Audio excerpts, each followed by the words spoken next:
জুলাই আন্দোলনে আহত ও রোগীর স্বজনদের সাথে আজও হাতাহাতি হয়েছে জাতীয় চক্ষু বিজ্ঞান ইনস্টিটিউটের কর্মচারী ও চিকিৎসকদের। হামলার অভিযোগে তাদের কর্মবিরতি ব্যাহত হচ্ছে সেবা। এতে ভোগান্তিতে পড়েছেন রোগীরা। নিরাপত্তাহীনতা ও চিকিৎসা সেবা না পাওয়ার অভিযোগে মঙ্গলবার রাতে জাতীয় চক্ষু বিজ্ঞান ইনস্টিটিউট ও হাসপাতালে জুলাই আন্দোলনে আহত ও রোগী স্বজনদের সঙ্গে চিকিৎসক, নার্স ও কর্মচারীদের হাতাহাতি হয়। হামলার অভিযোগ তুলে বুধবার সকাল থেকে কর্মবিরতি পালন করেন হাসপাতালের কর্মকর্তা ও কর্মচারীরা। তবে কর্মবিরতির প্রতিবাদে আন্দোলনকারীরা চড়াও হলে হাতাহাতি হয় দুপক্ষের। হাসপাতালের নিরাপত্তা নিশ্চিত না করা পর্যন্ত কাজে না ফেরার ঘোষণা দেন চিকিৎসক ও কর্মচারীরা। কর্মবিরতি চলতেছে, মারামারি চলতেছে, পরে আমি অপারেশন পোস্টপোন করতে বাধ্য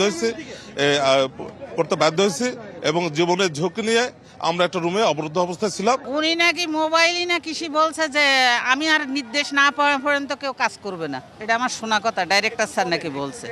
আন্দোলনকারীদের অভিযোগ নানা অনিয়মের কারণে সুষ্ঠু চিকিৎসা পাচ্ছেন না তারা। ডিরেক্টর মহোদয় এবং তার সাথে যে আরো সাঙ্গপাঙ্গ যেমন ড্যাবের লোকজনরা আছে, বিএনপির কতিপয়, আগে শেখ মুজিবের ছিল, এখন বিএনপি চলে আসছে। ওনারা দেখাতে চায় না যে বিগত 10 মাসে আমাদের কি ট্রিটমেন্ট করছে। ডাক্তাররা যখন আন্দোলন করলো তখন আমরা বললাম যে আমাদের ইমার্জেন্সি রোগীগুলো আপনারা দেখে দেন।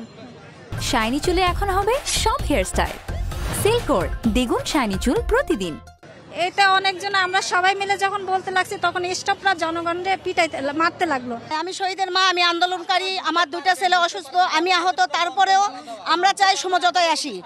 এক পর্যায়ে পরিস্থিতি নিয়ন্ত্রণে ঘটনাস্থলে গেলে আইন শৃঙ্খলা বাহিনীর সঙ্গে চলে বাকবিতণ্ডা, সৃষ্টি হয় উত্তেজনার। পরে ব্রিফিংয়ে জানানো হয় চেষ্টা চলছে সমস্যা সমাধানের। 5টা পরিবার জেনারেল পেশেন্ট যারা মানে এই আন্দোলনের সাথে জড়িত না, 5টা পেশেন্টকে ফ্যামিলিকে মানে হয়তো এক ফ্যামিলি 2-3 জন করে আছে, ওনাদেরকে আমরা মাত্র বের করেছি। আরো যাচ্ছে, প্রত্যেকটা ফ্লোরে আমাদের যাচ্ছে। এরা হাত পা চোখ সব দিয়েছে, অনেকের রাজনৈতিক অভিলাষ স্বপ্ন পূরণের পথ বানায় দিচ্ছে তারা। আর সেই রাজনৈতিক স্বপ্ন পূরণের মোহে কিছু ইন্ধন এখানে কাজ করছে। এটা হবে না। এই ঘটনায় ব্যাহত হাসপাতালে চিকিৎসা কার্যক্রম। এতে বিপাকে পড়েন রোগী ও তাদের স্বজনরা। Manjuma Afroz Nilima, DBC news, Dhaka.